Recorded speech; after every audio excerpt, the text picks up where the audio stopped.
The air smelled like cinnamon and competition. My name's Lila Monroe. I'm 29, and every December I drive 4 hours back to Portland to remind myself where I rank in my own family. This year, the Christmas tree looked like it came from a magazine, with gold ribbons, matching ornaments, the kind of perfection that hides rot underneath. Grace, my younger sister, was glowing as always. When Mom handed her an envelope, she opened it with a giggle. A check, $15,000. Everyone clapped. Dad beamed, and Grace wiped fake tears while saying, "You shouldn't have." Then it was my turn. A box wrapped too neatly like they'd had help. Inside were plain white socks. My mother smiled that thin, practiced smile. "Practical things are love too, dear." Everyone laughed. I laughed too, because crying would have proven them right. Later that night, I went to get water and heard them whispering in the kitchen. Dad's voice. "Don't tell her about the account. She'd waste it." The words stuck like glass under my ribs. I drove home before sunrise, socks on the passenger seat, wondering what kind of account was worth a lie that cruel. If this story caught your ear, make sure to hit subscribe so we keep bringing you stories that dig deep into truth, guilt, and redemption. And don't forget to tell us in the comments where you're watching from. We read them all, and your words keep us going. The night I cried over socks, I also found a password. It was supposed to be a family Christmas. Laughter, warmth, and love wrapped in shiny paper. Instead, it felt like a stage performance where everyone knew their lines except me. My mother, elegant as ever, stood by the fireplace with champagne in hand. My sister Grace sat beside the tree, all smiles and spotlight. Her gift already in her lap, a thick white envelope from our parents. She opened it slowly, milking the attention, and when the check slipped out, the crowd gasped. $15,000. "For your new business, sweetheart," my father said proudly. My mother dabbed a fake tear, and the room burst into applause. Then it was my turn. A small silver box, light as air. I unwrapped it, trying not to hope, but hope is stubborn. Inside white cotton socks. 3 pairs. The silence that followed was worse than laughter, but my mother filled it anyway. "Practical things are love too, dear." Everyone chuckled except me. I smiled, nodded, and even thanked them. But humiliation burns longer than wine. Later that night, I drove home through falling snow, the box on the passenger seat beside me. I tried to laugh it off, but the truth sat heavy in my chest. I'd spent years working double shifts, saving for grad school, never asking them for a cent. And still, I was disappointed. When I got home, I dropped the gift box onto the couch and started to cry. Quietly. The kind of crying that feels too small for the pain behind it. The socks slipped out, rolling across the cushions. That's when I noticed something strange. A small tag tucked inside the packaging, almost hidden in the seam. My father's handwriting. Crooked, careful, familiar. Use this someday. Below is a string of numbers. 14, 28, 33, 76, 5, 19, 12. It looked random. But my father was never random. He was a man of codes and lists, a financial advisor who hid meaning in numbers like other men hid emotion. I stared at the digits, my tears drying into something sharper. Curiosity. I opened my laptop. The glow lit up the empty apartment, making the silence hum. I typed the numbers into the old login emails archive, even my dad's encrypted folder from years ago. Nothing. Then I tried one more. The shared family drive, the one we hadn't used since before he died. The screen blinked once, twice, and then it opened. 3 folders appeared: investments, estate planning, and gifts. My breath caught when I saw the title above them. Henry Monroe Legacy. I froze. That was my father's name. The humiliation I'd carried all night began to shift, bending into something else. Maybe the socks weren't just an insult. Maybe they were a clue. A message from the only person who'd ever truly seen me, even from beyond the grave. The cursor hovered over the gifts folder, my pulse hammering. I clicked. When people hide things from you, they usually label them with your name. I stared at the folder for a long time, the cursor pulsing beside it like it was daring me to click. Lila Monroe deferred. Deferred, postponed, delayed, set aside. My name looked like an afterthought in a digital family tree I never got to grow into. When I opened it, the screen filled with documents, spreadsheets, scanned letters, and PDFs stacked like ghosts of decisions I was never told about. At first it looked like old tax files and insurance records, but then one file name caught my eye. Monroe, family, Trust, 1998, PDF. I clicked it open, and the loading bar crawled as if even the computer hesitated to reveal what was inside. The document was long, 20 pages of legal jargon and scanned signatures, the kind of thing only lawyers and liars understand. But halfway through, I saw something that made my breath stop. Beneficiaries: Grace Monroe, Lila Monroe, both names, both equal. My pulse quickened as I read the clause again. To be distributed in equal portions to both granddaughters upon the passing of Evelyn Monroe. My grandmother, the one who'd always whispered, "Be patient, darling. Fairness takes time." Except this fairness had never arrived. I scrolled to the bottom of the document and froze. My name was crossed out, not deleted, not removed, crossed out with a thick black line, like someone had taken a digital pen and erased me from existence with one stroke. Grace's name remained untouched, her inheritance listed, her trust account active. Mine, voided due to amendment. I leaned back in my chair, heart hammering in disbelief. The paper trail was clear. This wasn't a mistake. Someone had deliberately edited the file. The metadata at the bottom even listed the change date, 5 years ago, the year my father died. The cursor blinked again on the screen. It felt like it was watching me, mocking me. For a moment, I couldn't move. My throat tightened, my stomach twisted. I remembered Christmas nights when Grandma used to hug me longer than anyone else. How she'd slip little folded notes into my coat pockets that said, "Don't let them shrink your worth." And yet here it was, proof that someone had done exactly that. The laughter from last night echoed in my head. Grace's smug smile. My mother's condescending tone. The $15,000 check. The socks. This wasn't about favoritism anymore. It was theft. I clicked File Info, scanning for who had last edited the trust. The name appeared, cold and precise. Authorized revision by Evelyn Executor, Grace Monroe. My sister. The same sister who'd told me, "You just need to be grateful for what you get." I stared at the screen, pulse pounding. Somewhere deep in those folders, buried between tax forms and hidden clauses, was the truth my family never wanted me to find. And now that I had, there was no going back. They said it was just a joke, the kind that lasts decades.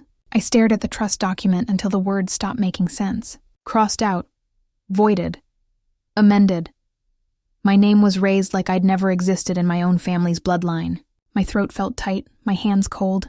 The apartment was silent except for the faint buzz of my phone on the table.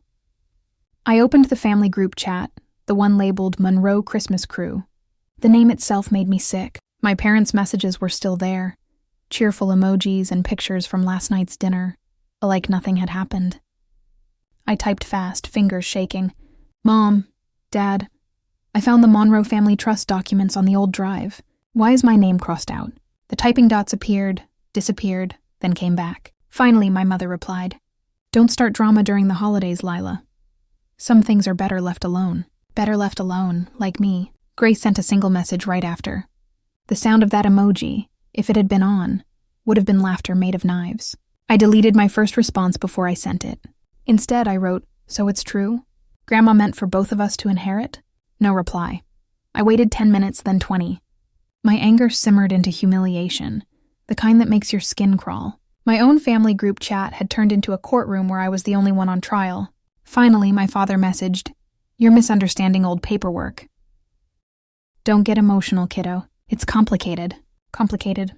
The family's favorite word when they wanted to make me feel small. I didn't answer. Instead, I opened the trust folder again, scrolling through the files. One caught my eye. A zipped archive labeled Trust Discussion 2008. Zip. I extracted it. Inside were old screenshots of email threads between my grandmother, my father, and a lawyer named Samuel Briggs. I clicked the first email.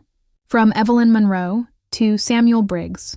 Subject, finalizing the trust. Make sure both girls receive equal shares. I've written Grace's portion for the business account. Lila's for education and savings, equal shares. Grandma's words, not mine. The next reply was from my father. From Henry Monroe to Samuel Briggs. I think Evelyn may have made a mistake. Grace is the more stable one. Let's hold Lila's share until she proves responsibility. Prove responsibility. The words blurred as my eyes stung. I scrolled to the last message dated a month before Grandma passed. From Samuel Briggs, I will prepare the amendment as discussed. Once signed, this will finalize all changes. But then something strange. One more email, dated a few months later, from my mother. From Diana Monroe. To legal associates following Mr. Briggs's passing, please forward all Monroe Trust updates to my address directly. We'll handle the remainder privately. Mr. Briggs passing. I froze. My pulse thudded in my ears. A quick search of his name brought up an obituary, same year, same season. The trust changed. He died in what the article called an unexpected home fire. My grandmother's lawyer. The only man who could have testified to what her true wishes were. My hands trembled as I closed the laptop. They hadn't just rewritten the will. They'd buried the only witness. Truth doesn't die with people. It just changes lawyers. The next morning, I couldn't shake the thought of Samuel Briggs, the lawyer who'd handled Grandma's trust, and died the same year my name vanished from it. I needed answers, not from ghosts, but from whoever they left behind. A quick search brought up his daughter, Ava Harper, estate attorney, mid-40s, still working out of the same law firm her father founded. I drove across town, heart pounding like I was headed to confession. Her office was small but warm, with mahogany shelves, the faint smell of lemon polish, and a framed photo of her father smiling beside an old filing cabinet. When I told her my name, her expression changed. She leaned back slowly. "You're Evelyn Monroe's granddaughter, aren't you?" I nodded. "I think my family altered her trust after your father died." For a long moment, she said nothing. Then she stood, crossed the room, and opened that same old filing cabinet from the photo. "When my father passed," she said quietly, "we went through his home office. Most of the Monroe files were empty, but one thing he refused to destroy." She pulled out a small envelope, yellowed at the edges, sealed with wax so brittle it cracked under her touch. On the front, written in fading blue ink, were 4 words that made my chest tighten. For LM only, my initials. The handwriting was familiar, looping, steady, and elegant. Grandma's. Ava turned the envelope over in her hands, her voice softer now. "My father told me, if the forgotten granddaughter ever shows up, this is hers. He said your grandmother made him promise." I couldn't breathe. Forgotten granddaughter. The word stung and healed at the same time. "Do you want me to open it?" she asked. I nodded, my throat too dry for words. She broke the seal carefully, unfolding the paper inside with the same reverence you'd give a sacred text. For a moment, the room was silent except for the soft crinkle of aged paper. Then Ava's eyes widened.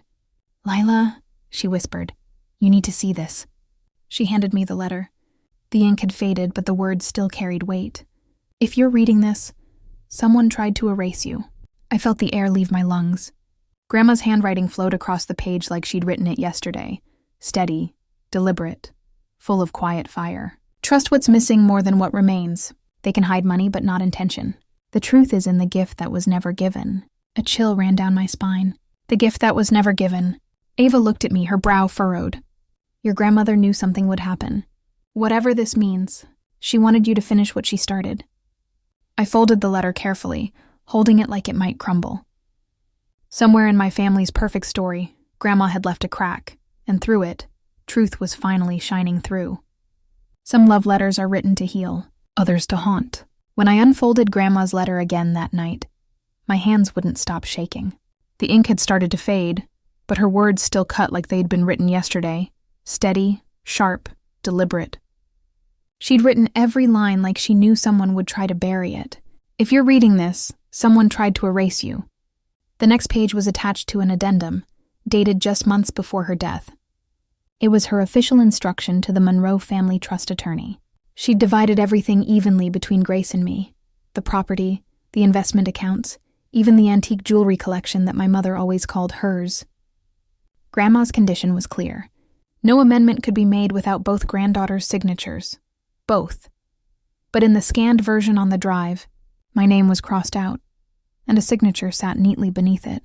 My own name written in ink I'd never held. I traced it with my finger, comparing the loops, the slant of the L, the pressure on the M. It was too close. Someone had studied my handwriting. Someone had forged me. I could still remember exactly where I was that week. College finals. Another December spent broke and exhausted, living off vending machine coffee and instant noodles. I hadn't even been in the same state. My chest tightened. That meant someone forged my name, filed the paperwork, and walked away with my grandmother's legacy, all while I was worrying about passing organic chemistry. I took a photo of the document and zoomed in on the notary seal in the corner. The date confirmed it, the same week as my finals. The location, Portland, Oregon. My family had signed me out of my own inheritance in my name. For a moment, I couldn't breathe. It wasn't just betrayal. It was identity theft of the soul. I pressed my palms against the desk, trying to steady my thoughts. Grandma had trusted them. I had trusted them, and now I could see the truth. The love I grew up believing in had legal loopholes. My phone buzzed. It was Grace. "You're really digging into this, huh? Don't embarrass yourself." Mom's furious. Furious that I found out. Not that they lied. I ignored her message and looked at Grandma's letter again. The last line now made sense. The truth is in the gift that was never given. The socks. The tag. The code. The drive. She hadn't left me behind. He'd left me a trail. I folded the letter, slid it into my jacket pocket, and stared at the forged document glowing on my laptop screen. The more I looked, the clearer it became. My family didn't just cheat me. They rewrote me. But if they thought the story ended with a signature, they were about to learn that I was just getting ready to sign it back. It wasn't snowing that night, but the room froze when I spoke. Grace's engagement party looked like something out of a winter magazine. Gold lights tangled through white roses, champagne towers sparkling under the chandeliers, and a pianist softly playing Christmas melodies. Everyone was laughing, clinking glasses, congratulating my sister. Everyone except me. I stood near the back, clutching a glass I hadn't touched. My parents were in the center of the room, glowing with pride as if they'd handcrafted the perfect daughter. I watched them, my pulse a steady hum beneath my ribs. I told myself to wait, to breathe, to pick the right moment. But when Mom wrapped her arm around Grace and said, "You've always made us proud," the words slipped out before I could stop them. "What about me?" The music stuttered. A few heads turned. Mom's smile faltered. "Lila," she said softly, that warning, sweet tone that meant don't make a scene. I took a step forward, heart hammering. "You altered Grandma's trust. You forged my signature." Conversation stopped mid-sentence. The pianist froze, hands hovering over the keys. Somewhere a champagne glass clinked too loudly. Dad's jaw tightened. "This isn't the place." "No," I said. "It's exactly the place. You did it here in front of family, pretending fairness while you cut me out." Evelyn's smile was trained, the kind of mask that cracked under scrutiny. "It was a clerical error, sweetheart. Nothing sinister." "A clerical error doesn't have handwriting that matches yours," I said. The crowd murmured. Grace rolled her eyes. "God, Lila, not this again. Can't you let anyone have a good night? You ruin everything." I laughed quietly, bitterly. "You mean like Grandma's will?" Her fiancé shifted uncomfortably. Cameras and phones subtly lifted from tables. Guests pretending not to record what everyone knew would end up whispered about for weeks. Then I saw it. The glint around Grace's neck. A vintage gold locket, oval and delicate, etched with vines. My stomach dropped. I knew that locket. It had been part of Grandma's jewelry collection, one of the pieces marked missing in her estate inventory. I used to sit beside her as she polished it, the one she said she'd save for someone who remembered what love costs. Grace noticed me staring and smirked. "Something wrong, sis?" I swallowed hard, forcing a smile. "No, nothing at all." But inside, a storm was rising. That locket wasn't a keepsake. It was evidence, proof that the inheritance wasn't just stolen on paper. Mom looped her arm through Grace's. "Come on, darling. Ignore her." I turned away before the tears could show, pretending to check my phone.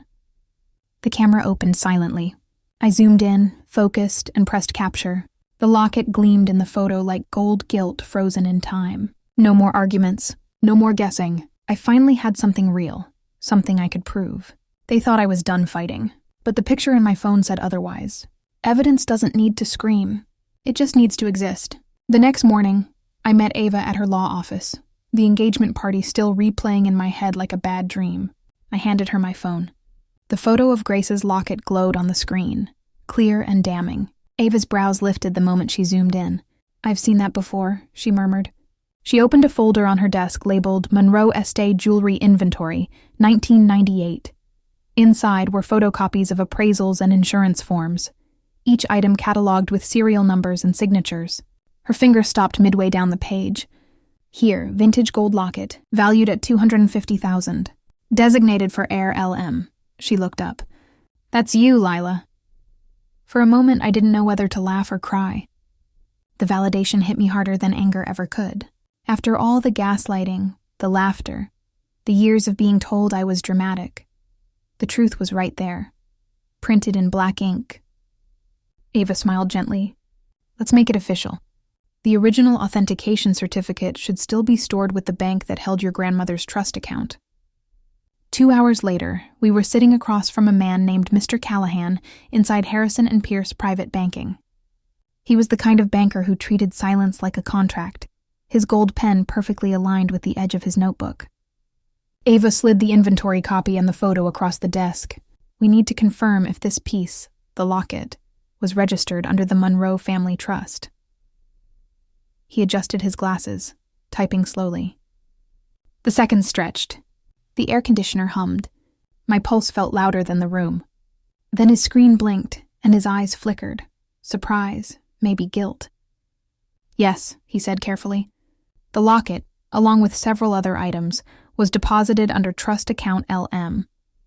They were appraised and insured at the time of transfer. So the ownership? Ava asked. Legally, he said. It still belongs to the named heir, Lila Monroe. The words washed over me like light breaking through storm clouds. For the first time, I felt something solid beneath my feet. Proof. Not just emotion. Ava nodded, satisfied. We'll need a copy of the authentication certificate. Mr. Callahan hesitated, glancing toward the hallway. I can print it for you, but there's something you should know. I frowned. What is it? He lowered his voice. You're not the first to ask about this. What do you mean? He leaned closer, voice barely above a whisper. Your mother was here last week. She requested the same document. Said it was for estate consolidation. My stomach dropped. Ava's expression hardened. Did you give it to her? He shook his head. No, the account required dual verification. She didn't have the authorization code. I sank back in the chair, my heart beat wild. She was already one step ahead, still trying to bury what I'd just unearthed. Ava reached across the table, her tone calm but fierce. Then we'll need that certificate printed now, before anyone else remembers how to hide it. The printer began to whir softly, each sheet sounding like a countdown, not to the past, but to war. People apologize before they destroy you. It was close to midnight when my phone lit up with Mom across the screen. For a second, I thought maybe she'd grown a conscience. I almost didn't answer, but curiosity always wins against peace. Her voice was trembling, the kind of controlled panic that sounds like sweetness if you don't listen too closely. Lila, she said, we need to talk. I waited. Silence stretched between us like an old wound. You're digging where you don't belong, she finally said. This isn't how families handle things. I swallowed. Families don't forge signatures or steal inheritances either. She sighed, long and heavy, the way people do before they twist the knife. You're emotional. You've always been that way. Listen, sweetheart. Your father and I were going to help you anyway. Let's not make this ugly. I felt the air in my apartment shift, that soft pressure before a storm. You already did, I whispered. Her tone sharpened. Enough, Lila. I'm offering you a chance to move on. We'll send you $10,000. That's more than fair, and you'll stop this nonsense. It wasn't an offer. It was a bribe dressed as mercy. I leaned back, trying not to let her hear the shake in my breath. You think this is about money? It's always about money, she snapped. You just don't realize what you're risking. The line went quiet. Then softer, she added, Don't make me choose between you and the rest of the family. Something inside me cracked. You already did. Before she could respond, I ended the call. My thumb hovered over the screen, but then I noticed something. The voicemail indicator was blinking. The call had started recording automatically. Every word she said, captured in digital permanence. Her threat wasn't just emotional. It was legal. The next morning, I played the recording for Ava. She listened without blinking, her jaw tightening with every line. When it ended, she looked at me, her expression unreadable. Do you realize what this means? She asked. That my mother tried to buy my silence? No, Ava said, leaning forward. It means this isn't just family fraud anymore. It's criminal coercion, blackmail tied to an altered trust. They didn't just steal from you, Lila. They broke the law. For a moment, I couldn't move. The room felt heavier, the air electric with something dangerous and freeing. What happens now? I asked quietly. Ava's eyes softened, but her voice was firm. Now we stop treating this like a family matter. From this moment on, it's a case. I stared at the phone on the table, still playing my mother's voice on loop. You're digging where you don't belong. She was right. But for the first time in my life, I planned to keep digging until there was nothing left to hide. We used to unwrap presents. Now we were unwrapping lies. When Ava filed the case, I thought it would stay quiet, a family dispute tucked neatly behind courthouse walls. I was wrong. Within 48 hours, it was everywhere. Teacher Sue's wealthy parents overforged inheritance. My name, my face, my heartbreak plastered on every local news channel. I stood in front of my classroom that morning pretending everything was normal, but the whispers hit harder than any headline. That's her, one student whispered. The one suing her parents. The worst part? I didn't even feel ashamed anymore. I felt free. Ava, on the other hand, was in her element. Sharp suit, sharper tone. Public attention isn't the enemy, she told me. It's pressure. And pressure makes people confess. Still, walking into the courthouse felt like walking into a memory I'd spent years trying to bury. Mom sat at the defense table beside Grace, both dressed in sympathy colors, soft beige, perfect pearls. They looked like victims. I almost laughed. The judge, an older woman with eyes that could slice through glass, flipped through the files. Ms. Monroe, you're claiming forgery of a legal trust and misappropriation of estate assets? Yes, Your Honor, Ava said, sliding a document forward. And we have proof authenticated by Harrison and Pierce Bank. The courtroom screens flickered to life. The bank records glowed with transfers from Grandma's trust directly into Grace's account over 5 years. Each labeled personal development stipend. Grace's face drained of color. Mom's hands clasped tightly. The judge raised a brow. Do you deny these transactions? My father's lawyer stammered. These were familial arrangements, informal support. Ava cut in. Then why hide them under the deceased's trust? Why forge a signature to gain access? The room went silent. Cameras clicked. Reporters scribbled. For once, their whispers weren't about the daughter who overreacted. They were about the family who got caught. As the hearing closed, the judge scanned the evidence one last time and looked directly at my parents. This case involves both civil fraud and potential criminal liability. We'll proceed to trial. A gavel struck once, echoing like thunder. Mom leaned toward her lawyer, whispering furiously. Grace wouldn't even look at me. I just stood there, tired, wired, alive. The judge shuffled her calendar. Next available court date, December 25th. Ava froze. Christmas Day? The judge nodded. Seems fitting, given the theme of gifts and deceit. My parents' lawyer tried to object, but she'd already marked it down. Christmas, the day they gave my sister $15,000 and me a box of socks, would now be the day they faced what they'd done. As we walked out, Ava smirked. Looks like Santa's bringing justice this year. And for the first time in a long time, I actually believed in miracles again. My mother's voice cracked for the first time in years. The courtroom felt colder that morning, as if even the air had been holding its breath. I sat behind the plaintiff's table, my palms damp, my heart beat louder than the cameras outside. Ava stood tall beside me, every line of her face sharpened by resolve. Across the aisle, my mother looked smaller than I remembered. Gray suit, trembling hands, but still wearing the same pearls she once said belonged to winners. The judge called the case to order. Proceed with cross-examination. Ava didn't waste a second. Mrs. Monroe, can you explain the series of unauthorized withdrawals from the Monroe family trust into your daughter Grace's account? My mother blinked, a quick inhale. Those were educational support transfers. Family gifts. Ava tilted her head slightly. Gifts require the giver's consent. Did Lila consent to the reallocation of her inheritance? She didn't need to, Mom snapped, but the tremor in her voice betrayed her. Ava's eyes glinted. Because you forged her signature? The courtroom murmured. My father's lawyer jumped in. Objection! But the judge overruled it. Eyes locked on my mother. Mom's lip quivered. We did what was necessary. Lila wouldn't have understood. Understood what? Ava pressed.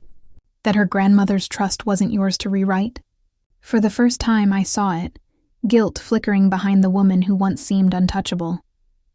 Then Ava turned to Grace, sitting rigid at the defense table.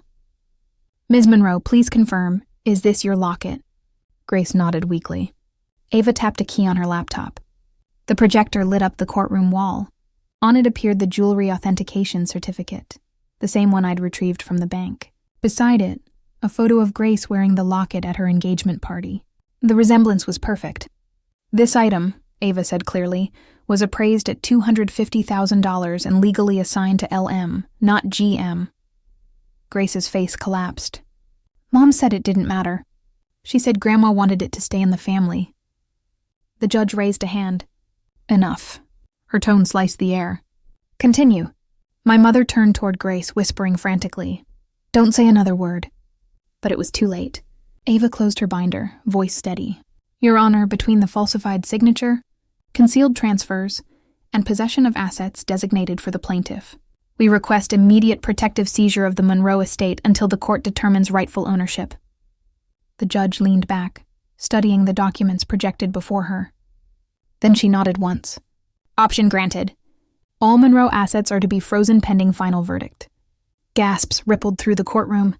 My parents went pale, the first crack in their empire of control. I exhaled slowly, realizing the weight I'd been carrying for years was finally shifting. Across the aisle, my mother's voice trembled as she whispered to her lawyer, We didn't mean for it to go this far. But it already had. And this time the truth was under oath. Justice doesn't come in an envelope. It comes in silence. The verdict arrived without fanfare. No confetti, no music, no one cheering like they do in movies. Just the soft thud of a stamped envelope landing on Ava's desk, heavy with the weight of truth. She looked at me, smiled faintly, and slid it across the table. Read it, she said. My hands shook as I unfolded the paper. Monroe Family Trust. Reinstatement of equal beneficiary rights. The words blurred for a second before settling into focus. It was real. The court had ruled in my favor. Half of Grandma's estate, roughly $2.4 million, was mine by law. Not stolen. Not gifted. Earned through the kind of pain you don't put a price tag on. For a long moment, I couldn't even breathe. Then I laughed, not out of joy, but disbelief. I'd spent years trying to earn my family's approval, and in the end, the only thing I earned was freedom from it. Ava leaned back, tapping the table. Congratulations, Lila. You just made case law. This ruling will be cited for years. I smiled faintly. I didn't want to make history. I just wanted to be seen. Outside, reporters gathered like vultures around the courthouse steps. Headlines flashed across my phone. Teacher wins $2. 4M inheritance case against parents. But I didn't care about the numbers. Money fixes bills, not betrayal. When we walked out, the sky was gray, the kind that threatens rain but holds back, waiting. My parents exited through the side door, flanked by lawyers, ignoring every camera. Grace trailed behind them. Mascara streaked down her face, her engagement ring noticeably missing. Her fiancé had released a statement earlier that morning. Integrity matters more than money. For once I agreed with him. That night I sat alone at my kitchen table, the official inheritance reinstatement notice beside a cold mug of tea. The city outside buzzed with Christmas lights and traffic. A world still spinning like mine hadn't just cracked open and stitched itself back together. My phone buzzed with messages, former coworkers, distant relatives, people who suddenly remembered my number. Everyone wanted a comment, a quote, a reaction. But I didn't owe anyone a story. Not anymore. I took the socks, the same white ones I'd received that Christmas, out of the drawer and folded them neatly on the table. They weren't a joke anymore. They were proof that even the smallest gift can hide the biggest truths. I thought about calling my parents, about saying something like, I forgive you. But forgiveness felt like another inheritance they hadn't earned. Instead, I sat in silence, the only kind of justice that doesn't need to announce itself. Then, just as I was about to turn off my phone, a text appeared from an unknown number. She wasn't the only one he lied to. My chest tightened. I stared at the message, the cursor blinking like a heartbeat. Ava's words echoed in my head. Pressure makes people confess. Maybe the story wasn't over after all. Some gifts don't come wrapped. They come redeemed. 6 months after the verdict, the snow started melting early that year. The world felt lighter, like it was finally ready to exhale. I walked through the renovated office that once held my quiet grief, now reborn into something I could finally call mine, the Hidden Heirs Foundation. The sign on the wall gleamed in brushed silver, sunlight spilling across it through wide-open windows. I'd used part of the inheritance to create a place where people like me could be, not to fight for money, but for truth. The forgotten, the manipulated, the ones told to be grateful for socks when the world owed them fairness. The first client who walked in was an older woman holding a folder that looked far too heavy for its size. Her son had forged her husband's will, leaving her penniless. As she spoke, her voice shook. But I recognized that tremor, the sound of someone daring to believe again. Ava joined the foundation as co-director. She called it a cause wrapped in closure. Sometimes when we worked late, she'd glance up from her laptop and say, "Your grandmother would be proud." I like to think she was right. I didn't buy a new car or a bigger house. I didn't need to. I donated part of the funds to rebuild the women's shelter my grandmother used to support, and renamed it Monroe Haven. Every plaque, every piece of paper bore her name. Not because she left me money, but because she left me a spine. Christmas came around again faster than I expected. I sat by my small tree, sipping cocoa, no cameras, no noise. The world outside glowed in reds and golds, but my living room was quiet, warm. On the mantel sat a framed photo of Grandma and me, taken when I was 10. Next to it was the same box of white socks. I'd kept them, washed, folded, like a relic. A reminder that sometimes the smallest things start the biggest wars. My phone buzzed again. A flood of messages. People reaching out because they'd seen my story online. Strangers from across the country, saying things like, "Your courage helped me confront my brother," or, "I finally checked my mother's will." For the first time, I felt something I'd never felt growing up in that house. Purpose. I leaned back, smiled softly, and whispered, "Merry Christmas, Grandma." I finally got the gift I deserved. Because you can forgive a family for forgetting your birthday, but not for forgetting your worth. If this story struck your heart, subscribe for more tales of truth, betrayal, and redemption. And tell us where you're watching from. Your story matters too.